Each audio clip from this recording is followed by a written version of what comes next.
سلامونه او نیکې هیلې خدای دې وکړي چې هر یو په جلا جلا جوړ او روغ به یاست او د کرونا څخه به خوندي یاست.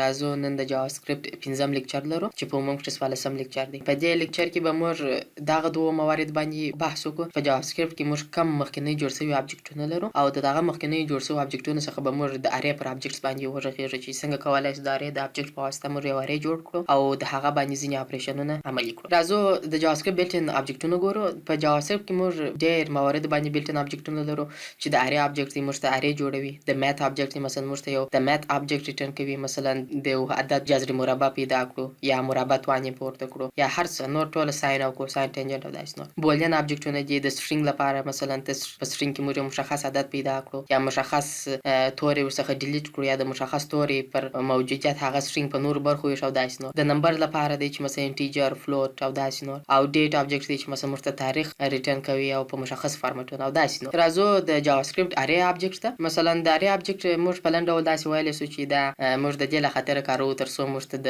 ارې د ابجکټ له جنس څخه موږ ته یو وریبل ډیکلیر کړي، تر څو موږ په هغه کې د مختلفو ډاټا ټایپونو څخه وکولی سو یو دانه ارې جوړ کړو. په جاوا سکرپټ کې موږ د دې د مخه چې زه ولاړ سم ډایرکټ په د ارې و ابجکټ ته موږ دوې طریقې لرو د ارې د جوړولو لپاره. یو د جاوا سکرپټ لایټرل طریقه ده چې دا هغه کلاسیکل طریقه ده چې مثلا موږ مخکې په نور پروګرامینګ ژبو کې ویل دي، او یو د جاوا سکرپټ ارې ابجکټ دی چې دا دواړه طریقې باندې موږ کولی سو ارې جوړ کړو او هغه مشخص اعمال یا اهداف پر عملي. راځو د جاوا سکرپټ لایټرل طریقې ته. تاسو دلته وینئ چې دغه لایټرل طریقه فقط هغه د وریبل نوم لیکو او هغه ته موږ فقط په هغه مربعي قوسونو په دننه کې هغه د ارې الیمنټونه وراچو. فقط دا لایټرل طریقه ده. نور عین لکه د نور پروګرامینګ ژبو په واسطه د انډکس نمبر له لارې د اکسس کېدلی شي. مثلا دلته یو ساده مثال دی. په فروټ کې ما دوه الیمنټ وراچول چې اپل او بنانا دي او فقط د فروټ لنت یا هغه اوږدوالی زه پرنټوم او وروسته د انډکس نمبر په واسطه سره د هغه د فروټ په ارې کښې زه هغه صفري نمبر الیمنټ اکسس کوم. هغه دلته ماته وایي چې اپل دی. او مثلا که چیرې موږ غواړو هغه د پای د خوا اخر الیمنټ ته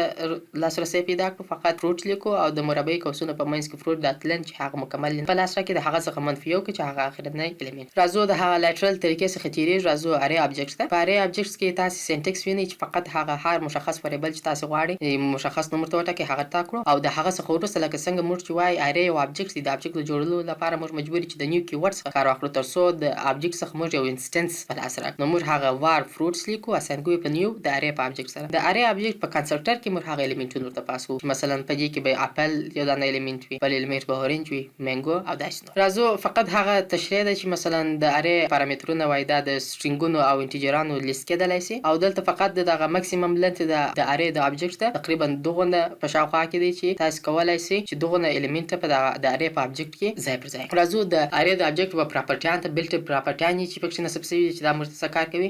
په دې کې موږ یو کنسټرکټر لرو، انډکس لرو، انپوټ لرو، لنت لرو، پروټوټایپ لرو چې دا هر پراپرټي د ځان لپاره مشخصه وظیفه لري. راځو وایو چې وظیفې یې څه دي. اول کنسټرکټر ته. کنسټرکټر وظیفه دا ده چې دی فقط موږ ته هغه د ارې د ابجکټ د هغه فنکشن نوم راته ریټرن کوي. سینټکس ته راسو. مثلا زه ورته وایم ارې دا زموږ هغه د ارې نوم دی. ډاټ کنسټرکټر ته موږ مراجعه وکړو. فقط ماته دغونه وایي چې دغه ارې چې موږ جوړه کړې ده د دغه هغه کنسټرکټر فنکشن نوم چې شته ارې ده. مثال کې ګورو چې مثلا زه د وار کیورډ په واسطه سره ما یو وریبل جوړ کړی دی او دې وریبل ته ما یو ارې وراساین کړی دی د نیو کیورډ په واسطه سره چې لاس شل او دېرش. فقط دلته په ډاکومنټ ډاټ رایټ کې ما یو سټرینګ پاس کړی دی چې ارې ډاټ کنسټرکټر از. هغه څخه وروسته هغه وریبل ډاټ کنسټرکټر پراپرټي ته ما مراجعه کړې ده. نو د دې آوټپوټ په بدل کې به ماته وایي چې ارې ډاټ کنسټرکټر از فنکشن ارې، یعنې هغه کومه فنکشن ده د ارې فنکشن ده چې کوم نور اټریبیوټ د ځان لپاره لري، یعنې دغه ارې د فنکشن په واسطه تا دغه ابجکټ جوړ کړی. راځو د لنت پراپرټي ته. د لنت پراپرټي فقط وظیفه دا ده چې موږ ته د ارې لنت یا اوږدوالی موږ ته څه شي راته ریټرن، نور څه نشته. یعنې په د ارې کې څو الیمنټه موږ لرو. دلته راځو فقط په مثال کې ګورو. هغه ارې دی، زه ورته وایم د ارې ډاټ لنت قیمت څونه دی. دی ماته په آوټپوټ کې وایي چې د ارې ډاټ لنت قیمت څو دی؟ 3. یعنې په دې ارې کې څو الیمنټه دي؟ 3. او پروټوټایپ پراپرټي بیا موږ یو داسې پراپرټي ده چې د دې په واسطه موږ کولی شو په یو ابجکټ کې یا میتودونه یا پراپرټیان نور ورچیش کړو اضافه کړو.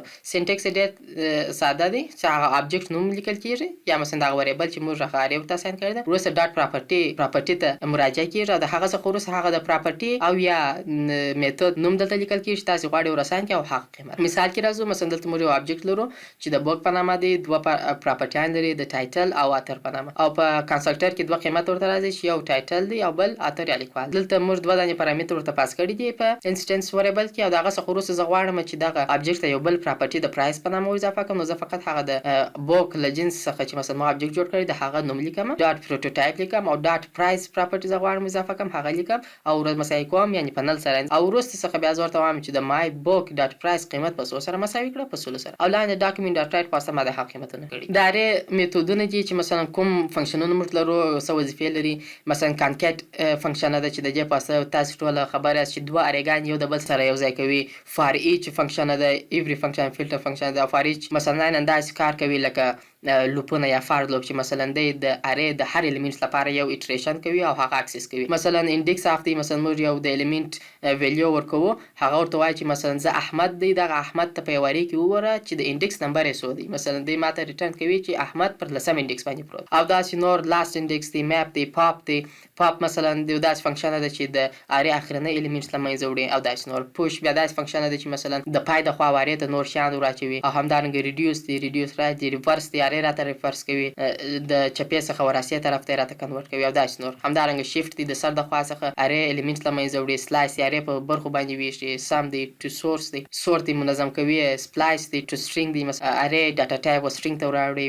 ان شیفت دی، د دې وظیفه دا ده چې موږ د دې په واسطه کولی شو د ارې د سر څخه یو دانه الیمنټ ور اضافه کړو او داسې نور. دلته راځو ځینې میتودونو مثالونه یې وایو. دلته موږ دوه دانې ارې لرو چې مثلا یو A B او C پکې ذخیره دي او بل ارې لرو چې یو 2 3 ذخیره دي. زه غواړم چې د نمریک ارې د الفا د ارې سره زه چیش کم کانکیټ کم یا یو ځای کم. نو فقط دلته ورته وایم چې الفا نمریک وریبل کې زه مساوي کوم د الفا ارې ډاټ کانکیټ هغه فنکشن لیکو. د فنکشن په پارامتر کې هغه دوم ارېز موږ ورپاسو چې هغه زه غواړم د بل ارې څخه یو ځای کم. فقط د ماته په ډاکومنټ ډاټ رایټ کې اوټپوټ په لاس راکړي چې الفا نمریک اوټپوټ به چی شي وي A B C او یو 2 3. او همدارنګه د پوش میتود دی چې پوش میتود داسې کار کوي چې د ارې د پای د خوا څخه الیمنټ ور اضافه کوي د نیو لینث په نامه دی. او همدارنګه زه فروټس ته ځم. فروټس موږ مخکې یو دانه ارې ده چې په دې کې موږ مخکې اپل او بنانا لرو او ډاټ پوش زه یو بل الیمنټ ور اچوم د اورنج په نامه سره. نو وس ارې کې به اورنج هم چی شي ور اضافه شوی. او د پاپ فنکشن ده چې وظیفه د پای د خوا هغه الیمنټ برته له منځه وړي دغه د فروټ ارې ته مراجعه وکړي او پاپ فنکشن ته کال وکړي. فقط د پای د خوا هغه اورنج الیمنټ چې ور اضافه شوی برته هغه چیش کوي ډیلیټ کوي او په اوټپوټ کې به موږ ته اپل او بنانا په لاس. او همدارنګه مثلا شیفت فنکشن د شیفت د سر د خوا څخه الیمنټ له منځه وړي. مثلا فروټ ته زم د فروټ شیفت فنکشن ته زه کال کوم د فقط هغه د اول سر چې اپل و په تیر سلاید کې هغه موږ ته چیش کوي دلته له منځه وړي چې اپل یې فقط پاره کې یو الیمنټ پاتې چې د بنانا په نامه دی. او همدارنګه د ان شیفت و میتود ته زه کال کوم یو بل الیمنټ راچوم چې د سترابری په نامه دی. د سر د خوا الیمنټ راچوي. نو اوس هغه زموږ د فروټ په ارې کې په سترابری د سر د خوا چیش شوی ور اضافه شوی او بنانا خو د مخکې نه و. او همدارنګه انډیکس اف فنکشن د زور ته وایم چې مثلا برته زه و فروټ ته یو مانګو په نامه الیمنټ ما ورته اضافه کړی د پای د خوا څخه او لازم زه انډیکس ګورم. زه نور ته وایم چې فروټ ارې ته ولاړ او په هغه کې انډیکس اف د چی انډیکس پیدا کړه د بنانا. نو بنانا دلته راځو په کم نمبر سټرینګ کې پروت دی. سترابری په 0 دی، بنانا پر 1 دی او مانګو پر 2. نو بنانا چې ورکو دی په اوټپوټ کې مشتوي چې د بنانا الیمنټ پر اول انډیکس باندې پروت.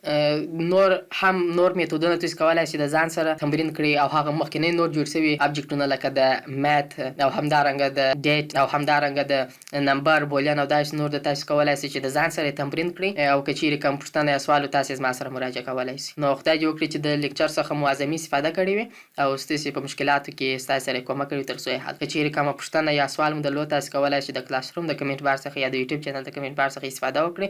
ان شاء الله په ژر ترین فرصت څخه په استفادې سره زه به تاسو ته جوابونه درکړم. خدای مو روغ او سالم لره. الله مل. خدای پامان.